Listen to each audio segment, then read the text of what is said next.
नमस्कार and welcome you to world affairs. है Prashant one. Now recently आपने इस टॉपिक से रिलेटेड बहुत सारे आर्टिकल देखे होंगे जहां पर यह लिखा है कि रिपोर्ट्स के अनुसार इजराइल ने भारत से हेल्प मांगी है। इजराइल चाहता है कि भारत 1 लाख वर्कर्स भेजे इजराइल में, क्योंकि इन्हें इमीडिएट बेसिस पर जो भी फिलिस्तीनी वर्कर्स थे उन्हें रिप्लेस करना है, क्योंकि गाजा वॉर के बाद से हमने देखा है बहुत सारे फिलिस्तीनी वर्कर्स को वापस भेज दिया गया है। नाउ मैं ये ऐड कर दूं कि ऐसा नहीं है कि इजराइल की सरकार ने कोई चिट्ठी लिखी है भारत सरकार को कि हमारे लिए हेल्प भेजो, अभी के अभी प्लेन में वर्कर भेजो, ऐसा कुछ नहीं है। इजराइल की जो सरकारी कंपनियां हैं, जो प्राइवेट कंपनियां हैं, प्राइमरली कंस्ट्रक्शन सेक्टर में, वो लोग 1 लाख इंडियन वर्कर्स को हायर करना चाहते हैं। और यहाँ पे आपके माइंड में कई क्वेश्चन आएंगे कि वेट, फिलिस्तीनी वर्कर्स के साथ क्या हुआ और इजराइल प्राइमरली इंडियन वर्कर्स ही क्यों चाहता है। बार बार ये रिपोर्ट सामने की वारी है कि इंडियंस रिप्लेस कर देंगे फिलिस्तीनियों को इन इजराइल। नाउ पहले तो ना एक बार इजराइल फिलिस्तीन का मैप देखते हैं और मैं आपको एक बहुत बेसिक डिफरेंस बताऊंगा दोनों की इकोनॉमी और एवरेज सैलरी में। नाउ इजराइल और फिलिस्तीन दोनों अपने आप पे कंट्रीज हैं। एज एन इंडियन मैं दोनों को देश ही बोलूंगा, क्योंकि इंडिया दोनों कंट्रीज को रिकॉग्नाइज करता है।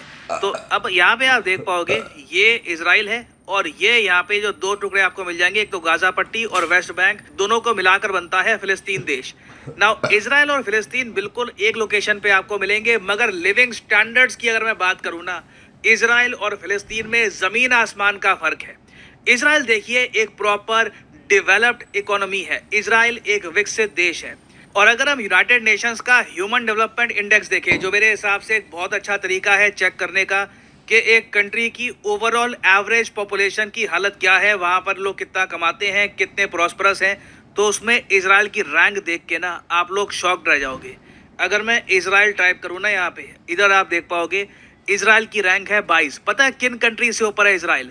इटली, फ्रांस, पोलैंड, इन सब कंट्री से कई गुना बेहतर है इजराइल लिविंग कंडीशंस के मामले में, ओवरऑल ह्यूमन डेवलपमेंट के मामले में।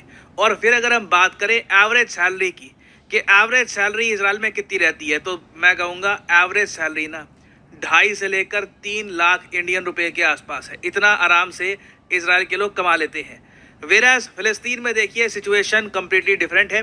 फिलिस्तीन ह्यूमन डेवलपमेंट इंडेक्स में आपको इजराइल के कंपैरिजन में बहुत पीछे दिखेगा, इवन दो आबादी इस देश की बहुत ज़्यादा कम है, फिर भी ह्यूमन डेवलपमेंट इंडेक्स में इतना पीछे होना शॉकिंग है।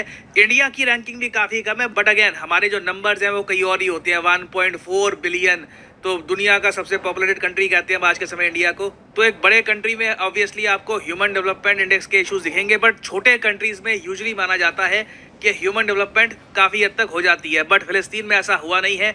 यहाँ पर जो एवरेज सैलरी है ना फिलिस्तीन में, वो भी आपको इंडियन रुपीस में अगर हम देखें तो 70,000 से लेकर 1 लाख रुपए के आसपास मिल जाएगी। वैसे डेटा चेक करोगे आप तो कई जगह 1,20,000 के आसपास लिखा होगा, मगर मैंने और डीपर रिसर्च करी है तो मैं कह सकता हूँ कि ऑन एवरेज एक फिलिस्तीनी आदमी 70,000 से लेकर 1 लाख इंडियन रुपये के आसपास कमा लेता है।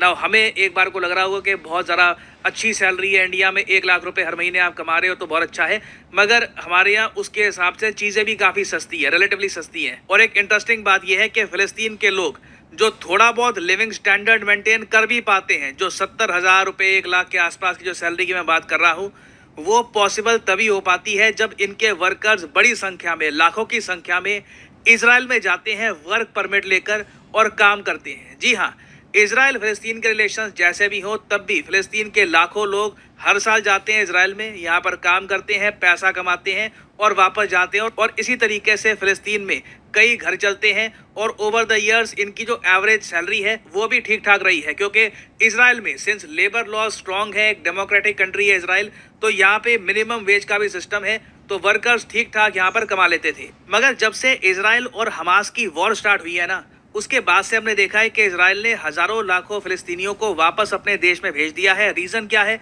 रीज़न बहुत ही सिंपल है, सिक्योरिटी रिलेटेड इश्यूज।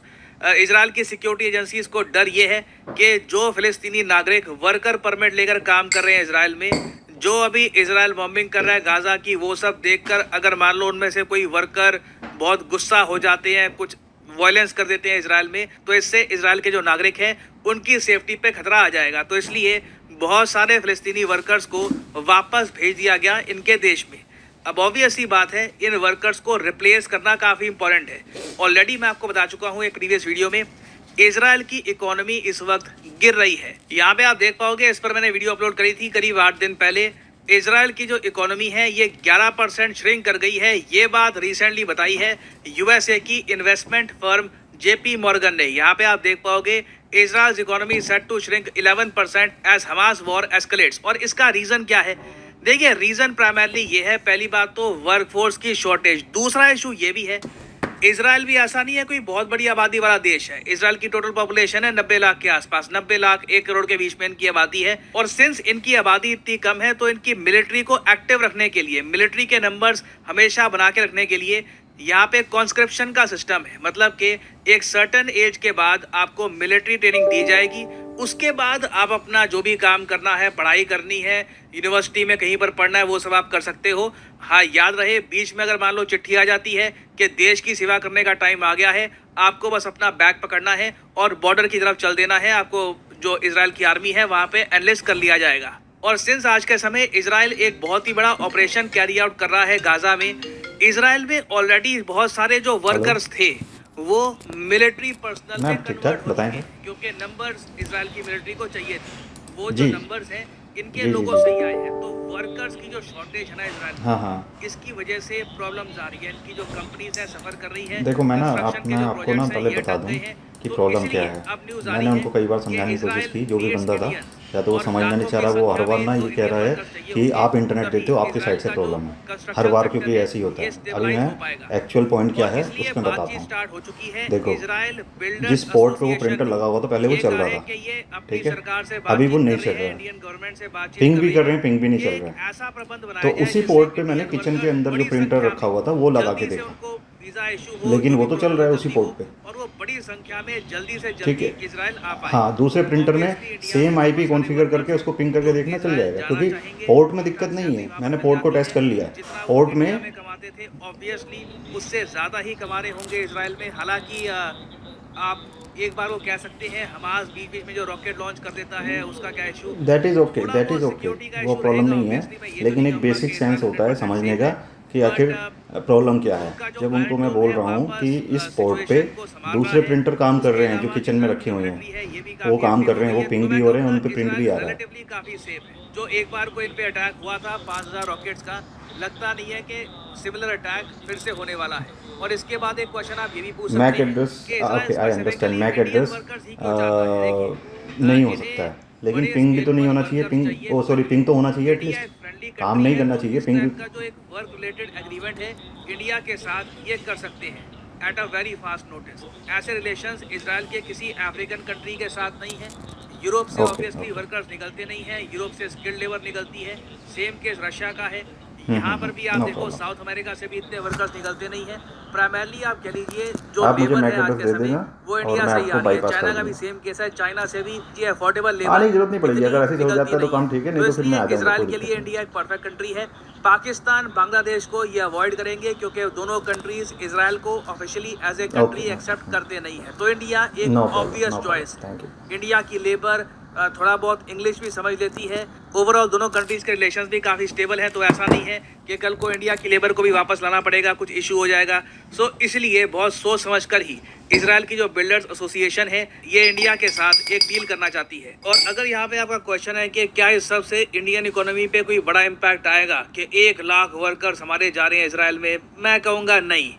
क्योंकि देखो इंडिया की जब हम बात करते हैं ना तो नंबर्स अलग ही लेवल के होते हैं। मैं आपको बताऊं पिछले 2.5 साल में देखा गया 28 लाख इंडियंस बाहर गए थे काम करने के लिए। इनमें से बहुत से इंडियंस हैं वो लेबर सेक्टर को बिलोंग करते हैं। तो लाखों इंडियंस वैसे ही हर साल 2 साल में बाहर जाते हैं। तो अचानक से 1 लाख इंडियंस, ठीक है, इजराइल अगर एक्सेप्ट करता है डेफिनेटली कई लोगों को अच्छा कमाने का अवसर मिलेगा। मगर इंडिया के लिए, इंडियन इकोनॉमी के लिए कोई एक बहुत बड़ा एक बूस्ट नहीं है। ऐसा नहीं है कि रेमिटेंसेस हमारे बहुत ज़्यादा बढ़ जाएंगे, बट फिर भी मैं कहूँगा कई लोगों के लिए अच्छी बात है। और दोनों कंट्रीज़ के जो इससे रिलेशंस हैं और स्ट्रांग होंगे। इजराइल देखेगा इंडिया को as a proper dependable partner, जो ना सिर्फ हमास द्वारा किया गया जो आतंकवादी हमला था उसकी निंदा करता है, साथ ही साथ इजराइल को जो आज के समय एक इकोनॉमिक सपोर्ट चाहिए, जो लेबर की शॉर्टेज है इजराइल में, उस शॉर्टेज को पूरा करने का भी काम करता है। और फाइनली यहाँ पे मैं आपसे पूछूंगा एक क्वेश्चन ये है कि उत्तराखंड स्टेट में एक हंगर प्रोजेक्ट चल रहा है भारत का। इस हंगर प्रोजेक्ट को किस कंट्री ने सपोर्ट करने की अनाउंसमेंट करी